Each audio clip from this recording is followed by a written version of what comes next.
In 1969, an NVA squad leader named Vin finally spotted the six-man American patrol his unit had been chasing for 2 hours. He was close enough to open fire, close enough to believe the fight was finally his to win. He watched the entire patrol disappear straight up into the jungle canopy before his men could close the distance. His unit had been tracking the patrol since a sharp exchange of fire earlier that afternoon, following a broken trail through triple-canopy jungle so dense that a helicopter landing anywhere nearby seemed like a physical impossibility. Vin had planned accordingly, pushing his men hard, confident that a patrol this small, cut off from any clear landing zone, had nowhere left to run. He had seen this pattern before. A small American reconnaissance team, once located in ground this thick, generally had two options: stand and fight against superior numbers, or attempt a fighting withdrawal towards some distant clearing, exhausting itself in the process. What Vin saw instead defied everything his prior experience had taught him to expect. As his men closed the final gap, he heard the unmistakable beat of a helicopter rotor somewhere above the canopy, and then, one after another, thin lines dropped down through gaps in the foliage he had not even known existed. The Americans did not run toward a clearing. They clipped themselves to those lines where they stood, and the helicopter simply lifted them straight up and away through the same canopy Vin had believed made a helicopter extraction physically impossible in this terrain. Within minutes, the patrol Vin's men had spent 2 hours chasing across difficult ground was simply gone, snatched upward through solid jungle roof, leaving his squad standing in an empty clearing with nothing left to shoot at. Vin could not know the name of the American sergeant who had first solved this exact problem years earlier, or the simple, brutal piece of equipment that made it possible. He knew only that a tactical certainty he had relied on for years, that dense jungle terrain trapped a small patrol as surely as any wall, had just been proven false in the space of a few minutes by men who vanished upward through solid canopy as though the jungle itself had simply opened and let them through. That is the story of the ghosts who disappeared not because they could not be found, but because being found no longer mattered once the helicopter arrived. Now let me show you exactly how they did it. If a story like this matters to you, if the men who lived it on both sides deserve to be remembered, a like and a subscribe help it reach the people who care. It takes 1 second. These are the stories the history books leave out. Now, to understand what Vin actually watched happen that afternoon, you first have to understand the specific, brutal problem long-range reconnaissance teams faced every time they operated and the equipment built specifically to solve it. To understand why this extraction stunned Vin so completely, you have to understand the specific, unforgiving math that governed long-range reconnaissance patrols, small teams operating deep inside enemy-controlled territory, far from any quick support if things went wrong. These teams, typically numbering between 4 and 6 men, operated deliberately far from the kind of firepower and reinforcement that larger infantry units could call on. Their entire method depended on staying undetected, moving quietly through terrain the enemy considered secure, gathering intelligence that larger, noisier units could never have collected without alerting everyone in the area to their presence. This approach worked brilliantly right up until the moment a team was compromised, and compromise was always a real and constant possibility no amount of skill could fully eliminate. Once discovered, a small reconnaissance team faced an enemy that could, within a short time, bring vastly superior numbers to bear against them. A patrol of 4 to 6 men had no realistic prospect of winning a sustained fight against a determined enemy force operating on its own ground. With the ability to summon reinforcements, the isolated American team simply did not have. Survival, once compromised, depended entirely on getting out of the area before the enemy's numerical advantage could be brought fully to bear, and getting out meant, in nearly every case, getting a helicopter to the team's location as quickly as possible. This is where the brutal math of the jungle itself became the real enemy.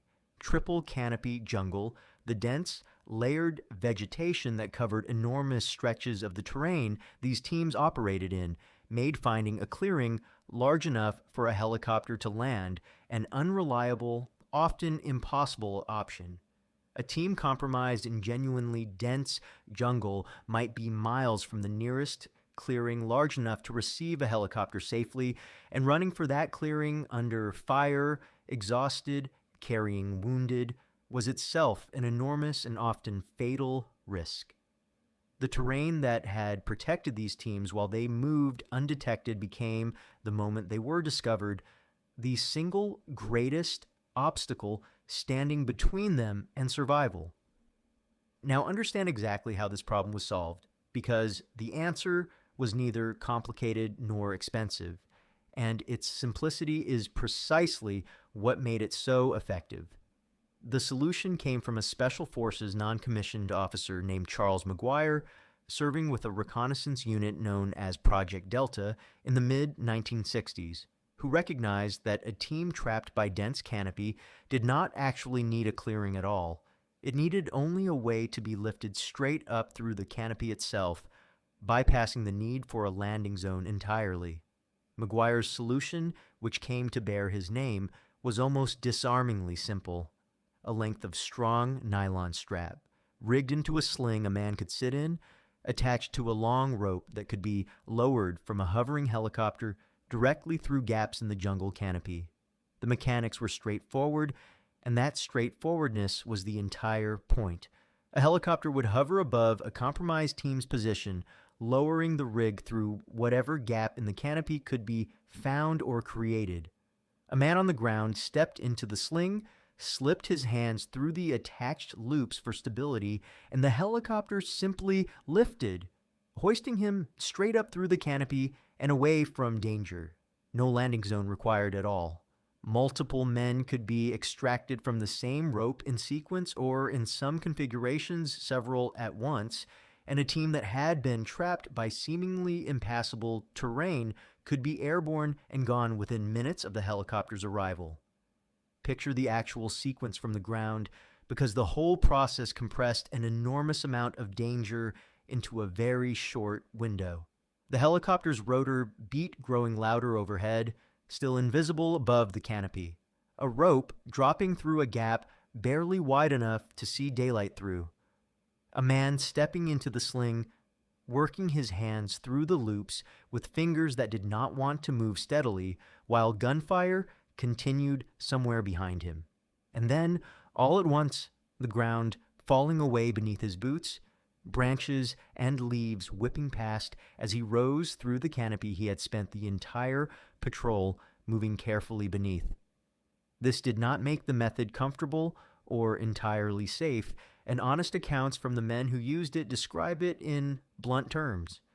Being lifted through jungle canopy on a rope, hands occupied simply holding on rather than free to operate a weapon, was a genuinely frightening experience, particularly during a hot extraction with enemy fire still active below. Some men were dragged through treetops during the ascent, and the method carried real risk, especially in the dark or under continued fire. But it worked reliably in exactly the terrain that had once seemed to guarantee a compromised team's destruction, and that reliability transformed the entire calculation an enemy force like Vin's had to make.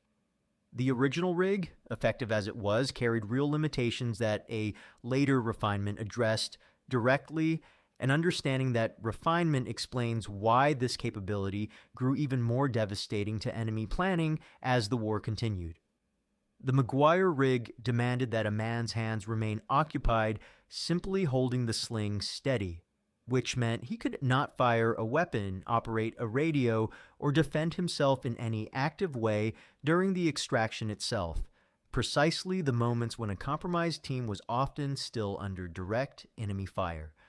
A wounded or unconscious man could not reliably use the rig at all, since it depended on his own strength and awareness to stay properly secured during the lift. These were serious limitations for a piece of equipment specifically meant to save lives during a unit's most dangerous moments. The solution came a few years later, developed at a Special Forces training program specifically to address exactly these gaps. A new harness called Stabo, worn as part of a soldier's standard combat equipment for the entire duration of a mission rather than deployed only in an emergency, allowed a man's hands to remain completely free during extraction, meaning he could continue firing his weapon or operating his radio throughout the entire process. Critically, this new harness worked even if the man wearing it was wounded or unconscious, secured by the harness's own design rather than depending on his own grip and awareness to keep him safely attached. Picture the difference this made for a specific, badly wounded man during a hot extraction. Under the old system, a soldier too injured to hold his own weight in a sling might simply have had no viable way to be lifted out at all, forcing his team to attempt a far riskier ground movement instead. Under the new harness, that same wounded man could be clipped in by his teammates, unconscious if necessary, and the harness itself would keep him secured through the entire ascent, giving him a real chance at survival that the earlier equipment could never have offered. Think about what this meant for a team facing exactly the scenario that opened this story. A team using this improved harness did not need to break contact cleanly before extraction could begin. Men could continue returning fire, covering each other, right up until the moment the helicopter lifted them clear, and a wounded team member who under the older system might have been unable to safely extract at all, could now be lifted to safety regardless of his own physical condition. This transformed extraction from a process that required a team to first achieve a clean break in contact into one that could happen in the middle of active, ongoing combat, compressing the window between compromise and safety even further than the original rig alone had already achieved. Understand what this capability actually meant for a commander like Vin, tasked with hunting down a compromised reconnaissance team, because it fundamentally altered the calculation that had once made this kind of engagement winnable. Before this extraction capability existed in reliable, practiced form, an enemy unit that located and closed on a compromised American reconnaissance team held a real tactical advantage because the terrain itself worked against the smaller, isolated patrol. A team without a clear escape option had to either fight at a serious numerical disadvantage or attempt a desperate movement toward a distant clearing, exhausting itself and remaining vulnerable throughout. Either option gave a numerically superior pursuing force real exploitable time to close the gap and force a decisive engagement on favorable terms. This capability erased that advantage almost entirely, and it did so by removing the terrain itself as an obstacle to escape. A team no longer needed to reach a clearing because a clearing was no longer required at all. It needed only a helicopter overhead and a gap in the canopy large enough to lower a rope through, a far lower bar to clear than an actual landing zone, achievable in terrain that had previously seemed to guarantee a compromised team had nowhere left to go. For a commander like Vin, this meant the entire arithmetic of the chase had changed. Closing the distance on a compromised team no longer guaranteed a decisive engagement, because the team's actual escape option no longer depended on reaching any specific piece of ground at all. Picture Vin trying to recalculate his own tactics in the field in real time after watching this happen for the first time. Every pursuit he had ever planned had assumed a finite, predictable set of outcomes. Catch the patrol before it reached a clearing or fail to catch it in time. Now he had to account for an outcome his prior training had never included at all, an extraction that required no clearing, no predictable destination to race toward, nothing to cut off or anticipate beyond the arrival of a helicopter he might hear coming only moments before it was already too late to stop.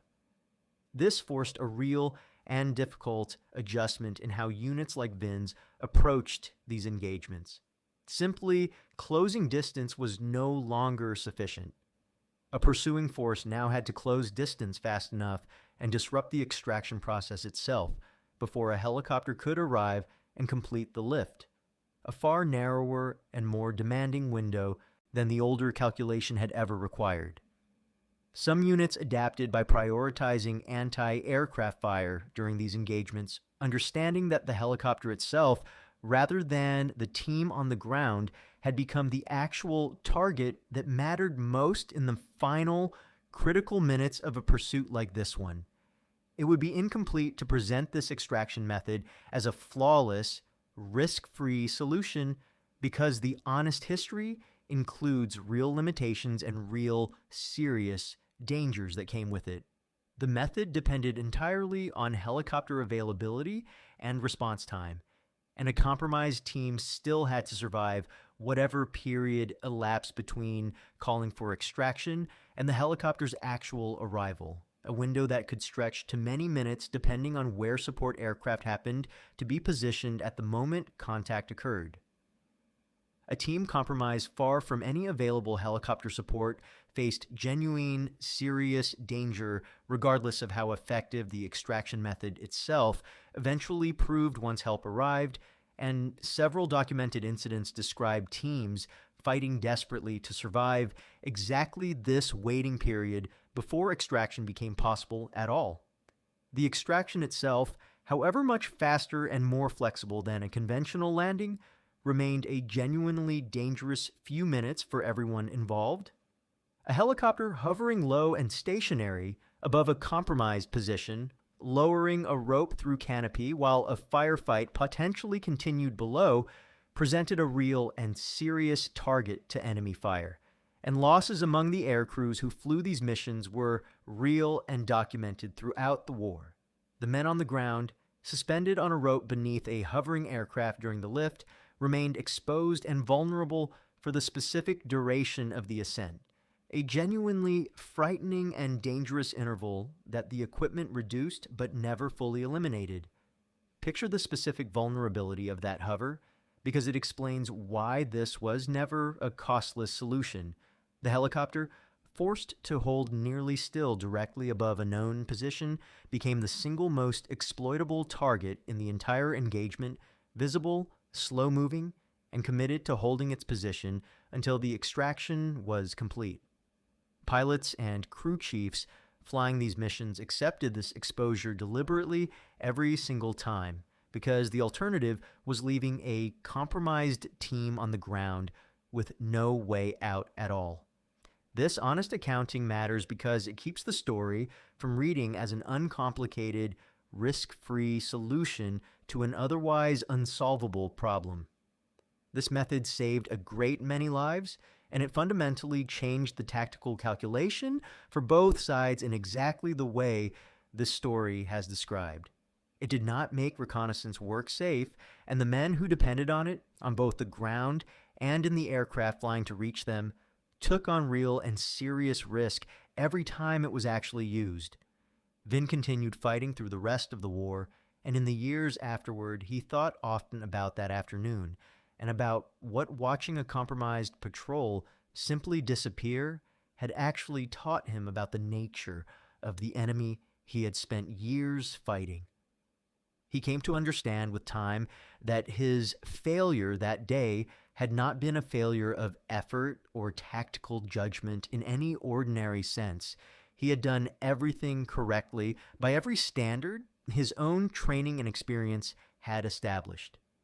He had tracked the patrol accurately, closed the distance efficiently, and arrived at exactly the position his training told him should have produced a decisive engagement. What had defeated him was not any error on his own part, but a capability his side had no equivalent answer for, a piece of equipment and a doctrine built specifically to remove the one advantage terrain had always given a pursuing force in ground, exactly like the ground he had been fighting on that day. He thought, too, about what this revealed regarding the deeper pattern of the entire war he had fought. Every advantage his side found in the terrain, every certainty built from hard experience about what dense jungle did and did not allow, was eventually met by a specific engineered solution built to erase exactly that advantage. This was not, he came to believe, a story about one clever piece of equipment. It was a story about an opponent capable of identifying precisely which terrain features gave his side an edge and building deliberately and specifically a solution that removed that edge entirely, one identified problem at a time. He remembered, years later, describing that afternoon to a younger officer, trying to explain why he had ordered his men to hold rather than continue pressing forward the next time they closed on a compromised patrol. The younger officer wanted a tactic to counter, something concrete to plan against. Vin found himself unable to offer one because the actual lesson was not tactical in the ordinary sense. It was a warning about trusting terrain the way he once had, unconditionally, without accounting for the possibility that the ground itself could stop meaning what it had always meant. And he came eventually to a complicated respect for the specific capability he had witnessed that afternoon, separate from the frustration of watching a certain engagement dissolve into nothing. It was not a weapon in any conventional sense, and it had not been built to kill anyone directly. It had been built simply to remove one specific tactical certainty from his own side's playbook, and it had done exactly that completely and permanently for the rest of the war. He never again fully trusted the assumption that dense jungle alone could trap a compromised American patrol, and that lost certainty changed how he approached every similar engagement for the rest of his time in the field. Here is what Vin finally understood about the patrol that vanished upward through solid jungle canopy, and why it mattered more than any single failed pursuit.